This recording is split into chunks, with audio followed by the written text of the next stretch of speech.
Movie start होती है और हम डायना को एक थेरेपिस्ट के सेशन में देखते हैं। थेरेपिस्ट का नाम था आइजैक। डायना अपने ड्रीम्स के बारे में उसे बता रही थी, अलग अलग फूलों को वाज में रख रही थी। उसे ये भी बताती है कि उसकी नींद की वजह से आजकल वो ज़रा लेट हो जाती है। आइजैक ने पूछा कि क्या तुम्हारे काम पर कोई फ़र्क नहीं पड़ता।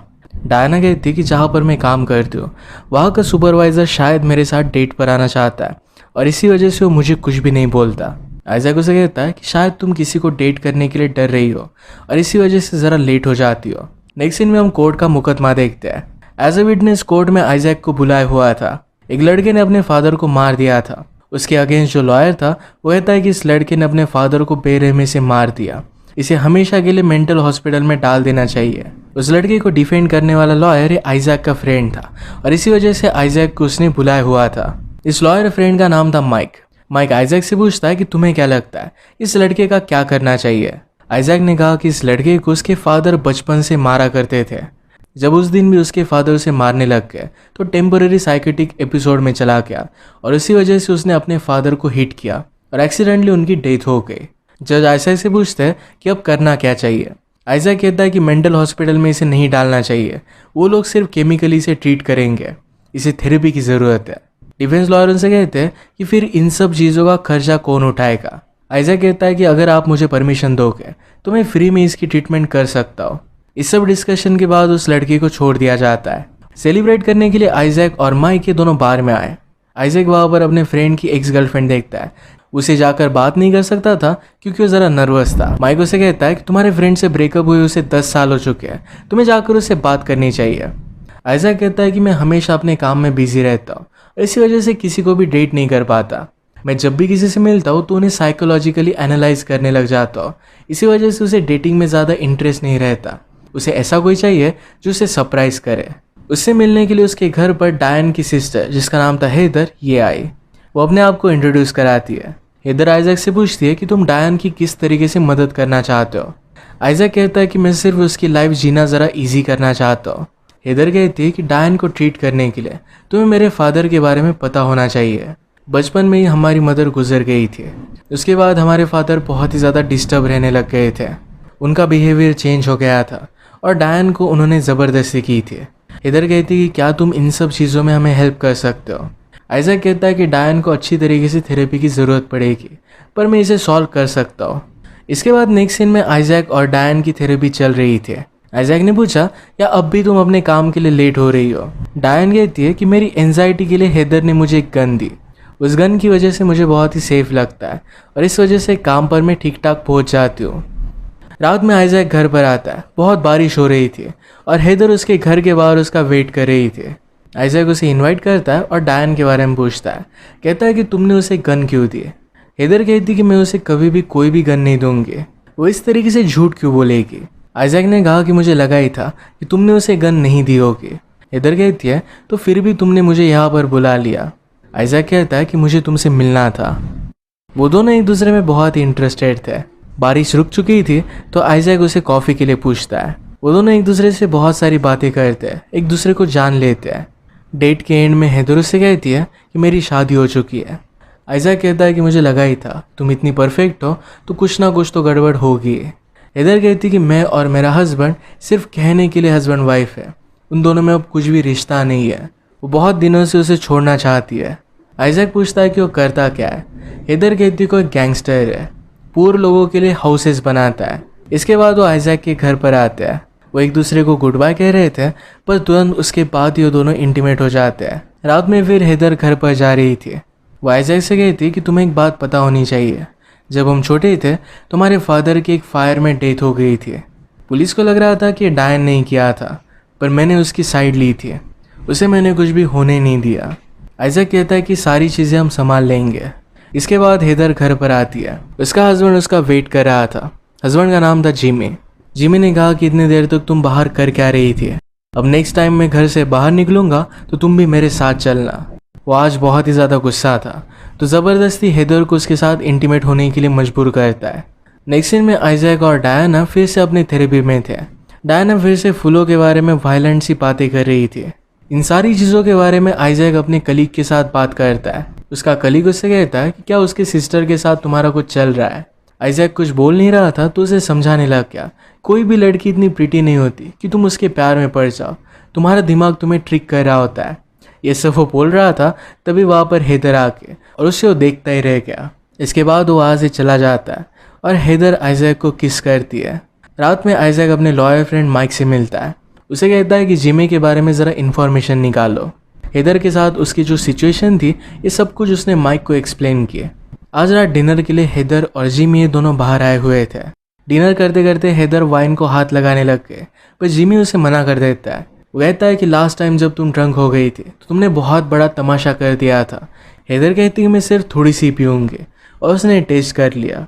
इसके बाद वो ज़रा अनईजी फील करती है और वॉशरूम जाने लग गए। रास्ते में ही उसका मेंटल ब्रेकडाउन होता है। वो डायरेक्टली जिमी पर हमला कर देती है। इसके बाद जिमी उसे हॉस्पिटल में लेकर आता है। डॉक्टर से पूछता है इसे हुआ क्या था। डॉक्टर ने कहा कि उसे एक कंडीशन है, पैथोलॉजिकल इंटॉक्सिकेशन। वो अगर थोड़ी सी भी लिकर पीती है तो उसका दिमागी संतुलन बिगड़ जाता है। हेदर को उन्होंने ज़रा नॉर्मल किया और इसके बाद वो घर जा रहे थे। नेक्स्ट सीन में हेदर और आइजैक ये दोनों बाहर घूमने के लिए आए हुए थे। आइजैक उसे एक लाइट हाउस पर लेकर जाता है। हेदर से उसकी बैग नीचे गिर जाती है और उसमें से एक डंबल नीचे गिरा। हेदर आइजैक से कहती है कि मैं खुद को प्रोटेक्ट करने के लिए इसे यूज़ कर सकती हूँ, इसी वजह से मैंने यहाँ पर इसे रखा हुआ है। इसके बाद रात में आइजैक माइक से मिला। माइक ने जिमी के बारे में बहुत सारी इन्फॉर्मेशन निकाली हुई थी।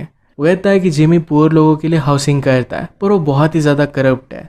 गवर्नमेंट भी उसके पीछे पड़ी हुई है, पर उसे कोई भी कुछ कर नहीं पाया है। मैं तुम्हें एडवाइस करूँगा कि उससे ज़रा दूर रहना।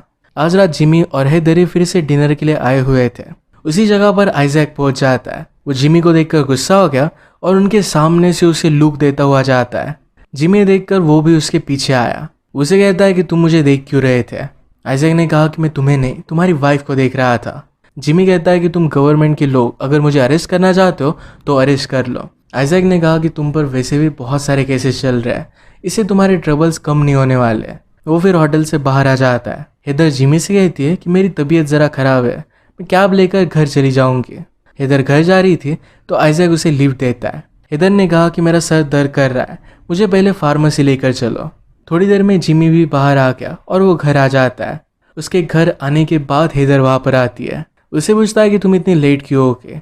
हेदर ने कहा कि मैं फार्मेसी गई थी। वो फिर से उस पर गुस्सा हो गया और ज़बरदस्ती उसके साथ इंटीमेट होने लग गया।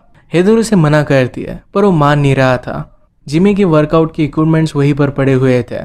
हेदर इसे उठाती है और उसके सर पर मारती है। इस जोर के घाव की वजह से वहीं पर जिमी की डेथ हो गई। इसके बाद हेदर को अरेस्ट कर लिया गया। आइजैक उसकी हेल्प करने के लिए आ जाता है। वहाँ पर डायन भी थी। जो भी हुआ था ये सारी सिचुएशन हेदर आइजैक को बता देती है।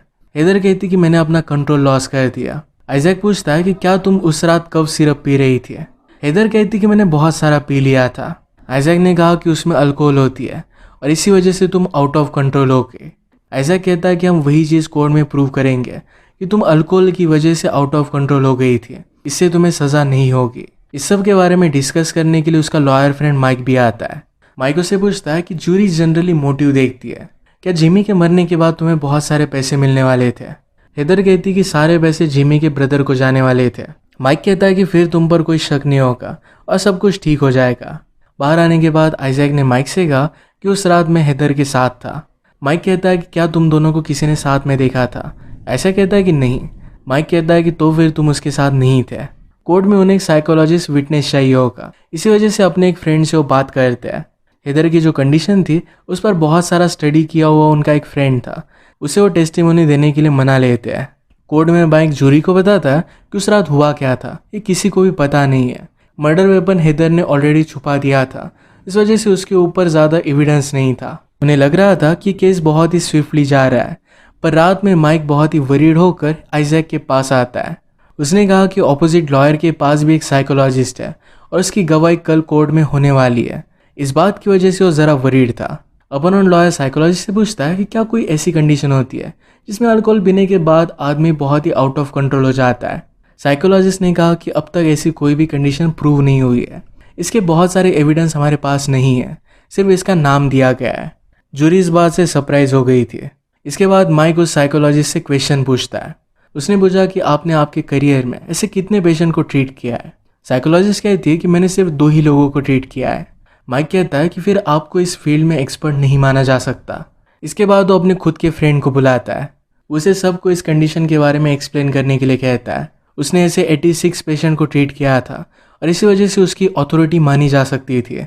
अपोनेंट लॉयर उससे पूछता है कि क्या इन 86 पेशेंट में से किसी ने अपने हस्बैंड को मारने की कोशिश की थी।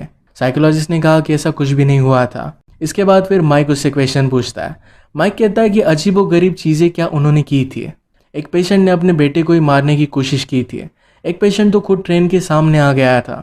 ऐसे बहुत सारे केसेस थे, तो बात कंफर्म हो गई थी कि लोग इस कंडीशन में कुछ भी कर सकते हैं और उन पर कुछ भी कंट्रोल नहीं रहता। बाद में वो कुछ भी चीज़ रिमेंबर नहीं कर सकते। ये सारी चीज़ें जान लेने के बाद हेदर को छोड़ दिया जाता है, पर फिर भी उसे ऑब्जर्वेशन में रखने वाले थे। 2-4 वीक में उसका रिव्यू होगा और इसके बाद वो जाने के लिए फ्री थी। इस सब के बारे में आइजैक हेदर से बात करता है। हेदर पूछती है कि अगर रिव्यू में मुझे क्लियर नहीं किया गया तो फिर क्या होगा। आइजैक कहता है कि फिर तुम्हें और 6 मंथ्स यहाँ पर रहना पड़ेगा। हेदर ज़रा वरीड थी, पर आइजैक कहता है कि जो कमेटी तुम्हें अप्रूव करने वाली है उस कमेटी में खुद रहूँगा। तुम्हें मैं यहाँ से 2-4 वीक्स में निकाल लूँगा। हेदर से मिलने के लिए यहाँ पर डायन भी आई हुई थी। इसके बाद नेक्स्ट सीन में आइजैक अपने कॉन्फ्रेंस में जाता है, जहाँ पर फूलों और उनके ड्रीम्स के बारे में बताया जा रहा था।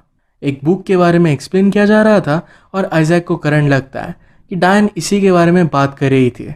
डायन के पूरे सपने इसी बुक से उठाए हुए थे। अपने सस्पेंशन को और भी ज़्यादा एक्सप्लोर करने के लिए आइजैक डायरेक्टली कोर्ट रूम में आया। वहाँ के गार्ड से वो बात करता है। उसने कहा कि क्या तुमने कोर्ट रूम में कुछ अजीब सा नोटिस किया था। गार्ड कहता है कि मैंने हेदर को पहले भी देखा हुआ है, वो इतनी ब्यूटीफुल है कि मैं उसे भूल नहीं पाया।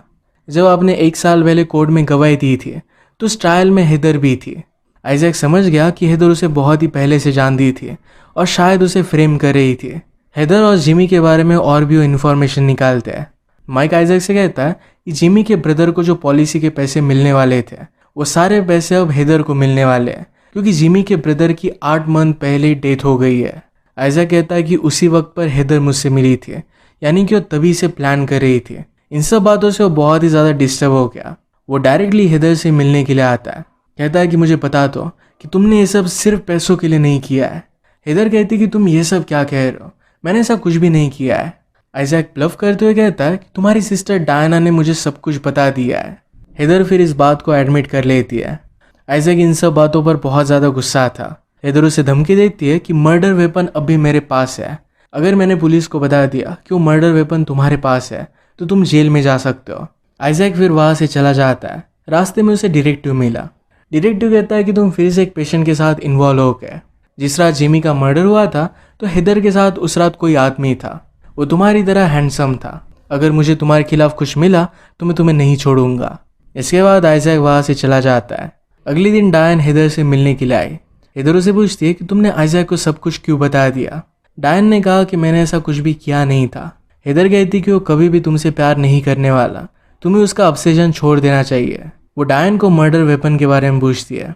एक लॉकर में डायन ने इसे सेफ रखा था, इसे वो जाकर लेकर आती है। नेक्स्ट सीन में डायन फिर से आइजैक के पास थेरेपी के लिए आई हुई थी। आइजैक कहता है कि घर की आग की वजह से तुम्हारे फादर की डेथ हो गई थी, इसके बारे में हम बात करते हैं। डायन ने कहा कि वैसे मेरे फादर की डेथ नहीं हुई थी। आइजैक कहता है